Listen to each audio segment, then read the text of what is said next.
રાજકોટમાં વધુ એક મહત્વના સમાચાર સામે આવ્યા છે। ત્યારે રાજકોટ રેસ્ટોરન્ટ અને હોટલમાંથી ફૂડનો ઓર્ડર આપતા પહેલા ચેક કરવું એટલું જરૂરી છે। ત્યારે રૈયા રોડ પર રહેતા એક યુવાને ઓનલાઈન ઓર્ડર કર્યો હતો। તો ઝોમેટોમાં યુવકે ઓર્ડર કર્યો જ્યાં વેજની જગ્યાએ નોનવેજ આવ્યું।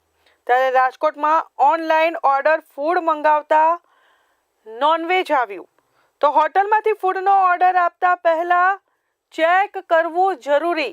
તો રૈયા રોડ પર રહેતા એક યુવાને શાકાહારી ઓર્ડર કર્યું હતું। તો શાકાહારી ખાવાનો ઓર્ડર કર્યો હતો છતાં નોનવેજ જે ઓર્ડરમાં આવ્યું।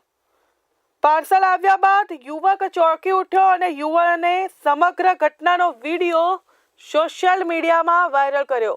તો વધુ એક રાજકોટથી ઘટના સામે આવી રહી છે, જેમાં ઓનલાઈન ફૂડ ઓર્ડર કરતા વેજની જગ્યાએ નોનવેજ આવ્યું। તો ઓનલાઈન ઓર્ડર કરતા પહેલા જરૂરથી ચેક કરો। રૈયા રોડ પર રહેતા એક યુવાને ઓનલાઈન ઓર્ડર કર્યો। ઓર્ડરની અંદર વેજ ફૂડ ઓર્ડર કરવામાં આવ્યું। તો વેજ ફૂડની જગ્યાએ નોનવેજ ફૂડ આવ્યું।